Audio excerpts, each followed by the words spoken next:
I have, actually. My first game was Sacred Stones. It definitely sparked my whole love of the series. This is when they made magazines for game guides, and mine is held together by tape and a dream. I loved Prince Leon, I loved his arc, absolutely over the moon about it. I loved Erika, Ephraim is a himbo, I can't have my mind changed. But I loved a lot of the side characters in that one too. There was Joshua, Seth, Innes, Tethys of course, Garth, it's just a gift. Honestly, there's probably more. So many. Noel is probably the A number one. I cannot believe that his luck stat was 0. I always give him a goddess statue because he deserves something.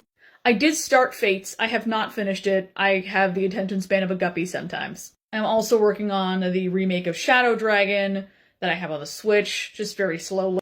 I have played Path of Radiance and Radiant Dawn. I love Ike. I love Soren. I love so many people in that game. I mean, just pick a character. I'd probably like them.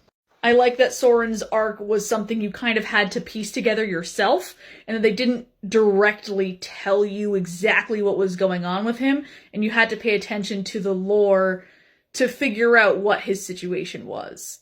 In full detail.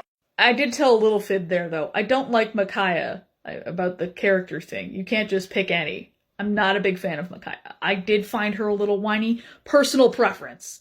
Not gonna judge anyone who likes her. Her power was cool. Awakening, I did play, loved it, absolutely over the moon about it. I do think it saved the game series. I know a lot of people have that opinion, and it's because I think it's on point.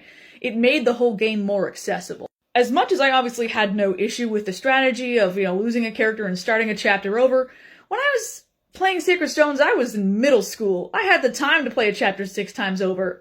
I don't have time for that anymore, and I don't think anyone should be forced to play the game that way. I do think Awakening saved us. Also, Crom is a pile of trauma, and I love him. Anyway, here's my Henry Tarot card. Enjoy. I've also played Echoes Shadows of Valentia, and that was another great one. I think they did a really good job with this dynamic, and it could have been awful, because normally I hate the whole, guy wants to save girl, boo, sad arc. It can usually get really tired, but they just crushed it. I did also play Heroes, but I think that one's just more of a time sink than anything else. Look at the pretty characters and have fun. It's not that it doesn't have a story. It does. It's so spaced out that I don't think story was the point of it, and I'd be more interested in watching, a plot summary on YouTube than playing Heroes. That last epiphany. I have not played Engage and I don't intend to, but I am keeping tabs on some of the characters to see my favorites.